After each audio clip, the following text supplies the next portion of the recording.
नमस्कार विद्यार्थी मित्रों, मैं आर आई चौहान कक्षा 10 के गणित के पीरियड में आपका हार्दिक स्वागत करता हूं। आज हम चैप्टर 13 पृष्ठीय क्षेत्रफल और आयतन इसमें से प्रश्नावली 13.1 के प्रश्नों को देखेंगे। इसके पीछे वाली वीडियो में हमने इसके सभी सूत्रों को आपको रिपीट करवाया था। आज हम 13.1 में से प्रश्न देख रहे हैं। देखिए प्रश्न नंबर 1 देखिए, दो घनों जिनमें से प्रत्येक का आयतन 64 सेंटीमीटर घन है के संलग्न फलकों को मिलाकर एक ठोस बनाया जाता है। इससे प्राप्त घनाभ का पृष्ठीय क्षेत्रफल ज्ञात कीजिए। जैसा कि हमने पहले ही बताया था कि इस अध्याय में आपको संयुक्त आकृतियों के क्षेत्रफल ज्ञात करने होंगे। तो यहाँ पर क्या है, दो घनों को जोड़ा गया है। दोनों घन समघन हैं, इनके प्रत्येक का आयतन कितना दिया है, 64 सेंटीमीटर घन। तो दोनों घनों की भुजाएं क्या होगी, मान लेते हैं हम कि ए है, तो समघन का आयतन होता है ए का घन, तो ए का घन बराबर 64, इसलिए ए बराबर 4 सेंटीमीटर। यानी प्रत्येक घन यानी दोनों घनों की भुजाओं की माप क्या है, 4, लंबाई भी 4, चौड़ाई भी 4 और ऊंचाई भी 4। अब देखिए यहाँ पर आकृति छोटी सी हमने बनाया, दोनों ये घनों को जोड़ दिया गया है। तो दोनों घनों को एक फलक को मिला दिया गया, तो ये लंबाई तो 4 और 4 8 हो जाएगी, चौड़ाई और ऊंचाई तो जो है वही का वही रहेगा। चौड़ाई 4 पहले भी थी अब भी 4 है, ऊंचाई 4 पहले भी थी अब भी 4 है। तो इसलिए दोनों घनों को संलग्न फलकों को मिलाने पर बने घनाभ के लिए यल बराबर 4 + 4 8 सेंटीमीटर हो गया, बी बराबर 4 सेंटीमीटर और एच बराबर भी 4 सेंटीमीटर। तो घनाभ का कुल पृष्ठीय क्षेत्रफल सूत्र जैसा कि आपने पिछले कक्षा से ही याद किया हुआ है, टोटल सरफेस एरिया बराबर 2 और ब्रैकेट में L B plus B H plus H L, इस सूत्र में रख दीजिए।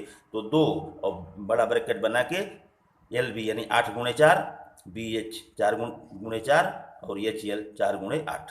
तो 2 आए हो गए 8 चौक 32, 4 चौके 16, 4 8 32, 2 गुणे इनको जोड़ेंगे तो 80, तो 2 × 80 का मतलब 160 सेंटीमीटर स्क्वायर। ये संयुक्त करने पर बने हुए घनाभ का पृष्ठीय क्षेत्रफल हो गया 160 सेंटीमीटर स्क्वायर। मेरा आंसर। दूसरा प्रश्न देखिए, कोई बर्तन एक खोखले अर्धगोले के आकार का है जिसके ऊपर एक खोखला बेलन अध्यारोपित है। नीचे अर्धगोल है, ऊपर क्या है, खोखला बेलन है। अर्धगोले का व्यास 14 सेंटीमीटर है। इस पात्र की कुल ऊंचाई 13 सेंटीमीटर है। इस बर्तन का आंतरिक पृष्ठीय क्षेत्रफल ज्ञात कीजिए। तो बेलन और अर्धगोले दोनों के लिए व्यास 14 सेंटीमीटर जब दिया हुआ है तो दोनों की त्रिज्या r बराबर हो जाएगी 14/2 यानी 7 सेंटीमीटर। और जहाँ पर दोस्तों संयुक्त आकृति हो, संयुक्त पदार्थ दिया हुआ हो, तो उसकी आकृति आप जरूर बना लेंगे। ये नीचे देखिए अर्धगोला है और ऊपर ये जो है बेलन लगाया हुआ है। दोनों का ये व्यास 14 सेंटीमीटर था, तो इसलिए दोनों की त्रिज्याएं हो गई 7। कुल ऊंचाई दिया हुआ है 13 सेंटीमीटर, लेकिन हमको ये बेलनाकार की ऊंचाई पहले ज्ञात करना होगा। तो ये अर्धगोले की जितनी त्रिज्या होती उतनी ही ऊंचाई भी होती है। तो जब त्रिज्या 7 हुई तो इधर भी 7 हो गया ये, तो बेलनाकार की ऊंचाई h जो हो जाएगी 13 पूरे में से नीचे का 7 घटाना पड़ेगा। तो कुल ऊंचाई माइनस अर्धगोले की त्रिज्या, तो 13 - 7 तो 6 सेंटीमीटर। ये बेलनाकार की ऊंचाई होगी 6 सेंटीमीटर। अब पात्र के अंदर का चाहे बाहर का कोई भी पूछा गया हो तो सतह का पृष्ठीय क्षेत्रफल हो जाएगा, जहाँ पर दो आकृतियाँ जुड़ रही हों उनके कुल पृष्ठीय क्षेत्रफल जोड़ना हो तो जो भाग अंदर पड़ जा रहा है उसको छोड़ दिया जाएगा। मतलब ये बेलनाकार में भी केवल वक्र सतह आएगी, अर्धगोले में भी वक्र सतह आएगी, क्योंकि अर्धगोले की ऊपरी सतह और बेलनाकार की निचली सतह तो बीच में भीतर हो गई है, जुड़ गया है। तो ये बेलनाकार की वक्र सतह का क्षेत्रफल प्लस अर्धगोले की वक्र सतह का क्षेत्रफल, इसका होता है 2πr/h, इसका 2πr²।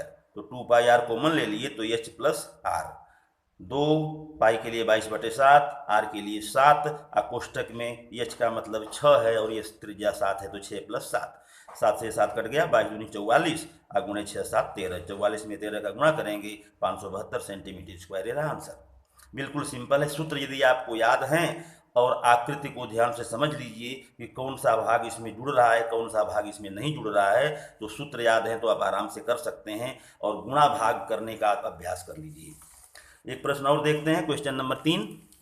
एक खिलौना है, त्रिज्या 3.5 सेंटीमीटर वाले एक शंकु के आकार का है जो उसी त्रिज्या वाले एक अर्धगोले पर अध्यारोपित है। इस खिलौने की संपूर्ण ऊंचाई 15.5 सेंटीमीटर है। इस खिलौने का संपूर्ण पृष्ठीय क्षेत्रफल ज्ञात कीजिए। देखिए ऊपर शंकु और नीचे अर्धगोल जोड़ के खिलौना बनाया हुआ है, ये लट्टू के आकार का। तो ये देखिए ऊपर ये शंकु है और नीचे उसी त्रिज्या का ये अर्धगोला है। दोनों का जो त्रिज्या कितनी दी गई है प्रश्न में 3.5 सेंटीमीटर। तो ये 3.5 इस शंकु की त्रिज्या भी है और इस अर्धगोले की त्रिज्या भी है।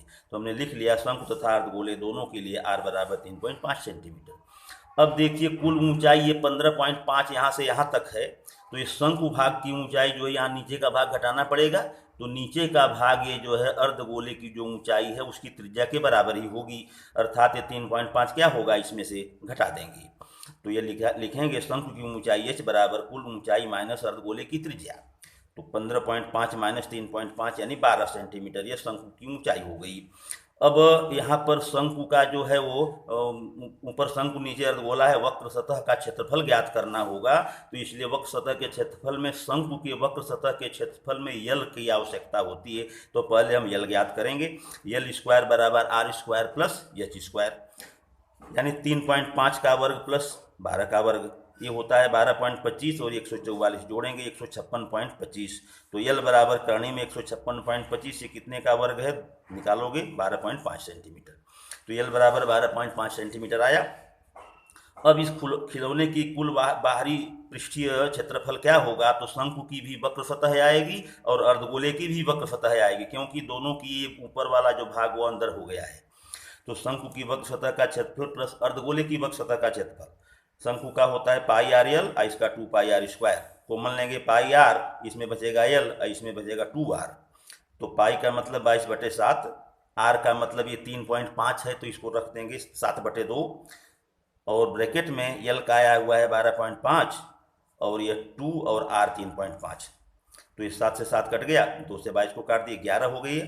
11 और ये 12.5 और ये 2 से इसमें गुणा करोगे तो आएगा 7। तो 12.5 और 7 जोड़ेंगे 19.5। तो ये 11 गुणे 19.5 गुणा करने पर आएगा 214.5 सेंटीमीटर स्क्वायर। तो इस प्रकार ये बने हुए खिलौने का कुल पृष्ठीय क्षेत्रफल हो गया 214.5 सेंटीमीटर स्क्वायर। तो इस प्रकार यदि सूत्र याद है और संयुक्त आकृतियों में कौन सी आकृति जोड़ने पर कौन सा भाग अंदर हो जा रहा है, कौन सा भाग बच रहा है, उसका आप आकृति बना करके समझ लें और सूत्र याद है, साथ में गुणा भाग करने का यदि आपको अच्छा अभ्यास है तो आराम से इसको कर सकते हैं। तो इसके आगे के प्रश्नों को भी आप स्वयं हल कीजिए और आगे के वीडियोज में कुछ और प्रश्न हम इसमें से देखेंगे। तब तक चैनल को लाइक कीजिए, सब्सक्राइब कीजिए और दोस्तों में शेयर कीजिए। धन्यवाद।